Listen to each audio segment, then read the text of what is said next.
This is the Lone Creator YouTube. We hope this video helps. You'll start by ensuring your device and app are up to date. This prevents compatibility resets. Once updated, open the home screen or dashboard where the widgets are placed. You should back up the layout or take a screenshot so you can restore positions if needed. Now tap and hold any widget to reveal edit or settings options. This immediate action opens the controls you will use in the next steps. Next, focus on the widgets themselves. Tap and hold a widget, then choose Edit, Reset, or Remove depending on what appears.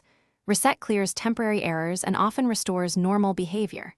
If Reset is unavailable or doesn't help, remove the widget and re-add it from the widget gallery to force a fresh configuration.